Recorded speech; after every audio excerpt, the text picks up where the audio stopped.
Karibu kwa mara nyingine tena ndani ya Technologist TV. Hii ni dunia ya mwana teknolojia. Je, umewahi kuchora mstari kwenye Word kupitia DrawTab lakini usitoke ulionyooka kama ulivyotaka? Au labda ulitaka kubadilisha background ya page yako kwenye Microsoft Word, labda iwe ya rangi tofauti na ile rangi nyeupe inayofunguka kawaida. Usijali, video hii ni kwa ajili yako. Leo tutajifunza kuhusu stencil pamoja na kuedit background format ya document yako. Tuanzie na kutumia stencil.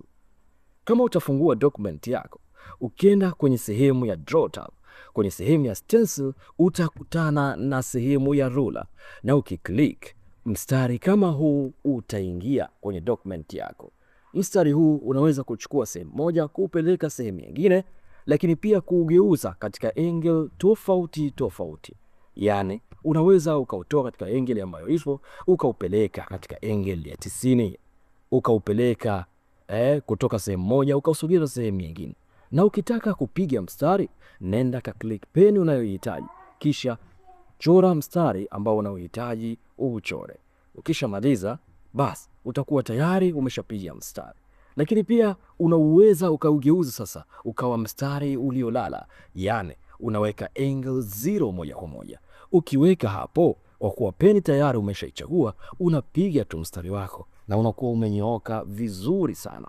Nadhani wewe mwenyewe unajionea. Sasa basi tufahamishane kuhamisha na namna gani unaweza kuzungusha.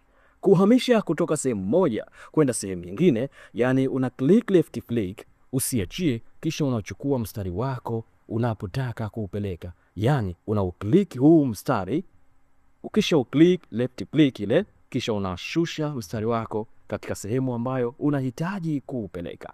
Kama unahitaji kubadilisha katika angle nyingine, yani kama unatumia mouse, haina shida, utatumia ile sehemu ya kati kwa ajili ya kuzungusha. Lakini kama unatumia ile sehemu ya laptop, basi wewe utaweka kidole kimoja utazuia na kidole kingine utatumia kwa ajili ya kuzungusha. Yani utatumia vidole viwili kwa kuzungushia. Then tumesema kuuchukua, unauchukua mstari wako, unauklik mstari, kisha unausogeza sehemu ya mbele. Unauklik mstari kwa left click, kisha unausogeza sehemu ya mbele unayohitaji. Ni hivyo tu na upande huo. Nadhani wewe mwenyewe unajionea namna gani ilivyokuwa rahisi sana. Unachukua, unapiga mstari, kisha inakuwa kazi yako imekwisha. Si unajionea namna gani ilivyokuwa rahisi?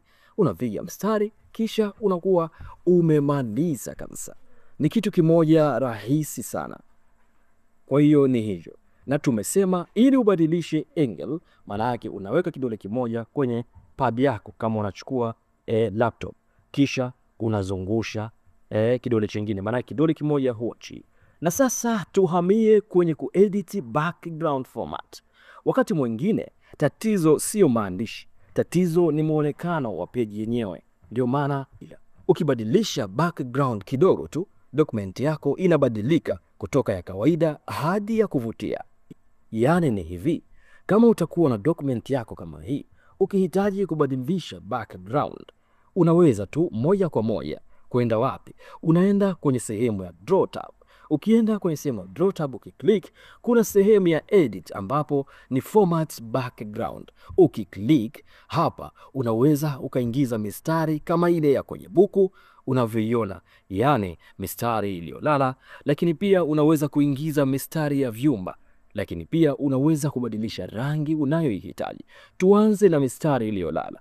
Unauklik mstari uliolala, kisha inaingia kwenye document yako kama unavyoionea.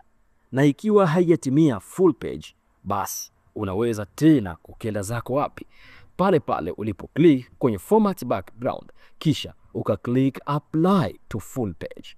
Ukiklik apply to full page, maana sasa full page yako itakuwa kamili, imezungukwa na ile mistari. Yani ni kama unatengeneza vile vibuku ambavyo huwa tunauziwa. Hizo ndo karatasi zake. Umeona mwenyewe. Sina mengi hapo. Ukihitaji, imetokezea unataka kuondosha format, unakwenda kwenye format, una click none. Ukiklik none, na format yako itaondoka.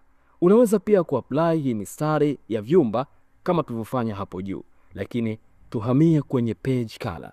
Hapa sasa unaweza kubadilisha rangi ya page yako. Yaani kivipi? Unaweza ukienda kwenye sehemu hii ukachagua aina ya rangi unayoihitaji. Ukachagua kama blue, nyeusi, nyekundu, manjano. Ni wewe mwenyewe na ile itakayokupendeza. Kama itakupendeza rangi fulani, basi utaiklik. Ukiklik itaingia kwenye document yako na utakuwa na uwezo wa kuandika kama unavyoandika kawaida kwenye document zako za Word.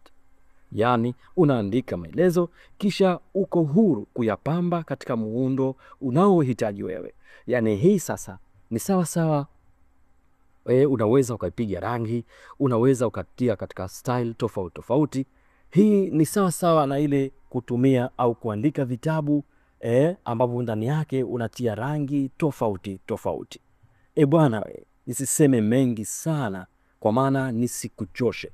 Niseme tu tukutane kwenye kipengele kijacho, ambapo huko tutazungumzia namna gani unaweza kuconvert, yani ink to shape, lakini pia ink to math. Hapa sasa ndio utaona maajabu ya Drawtab. Usisahau kusubscribe, kulike, kucomment pamoja na kushare video zetu. Hii ni Technologist TV. Karibu tena. Bye.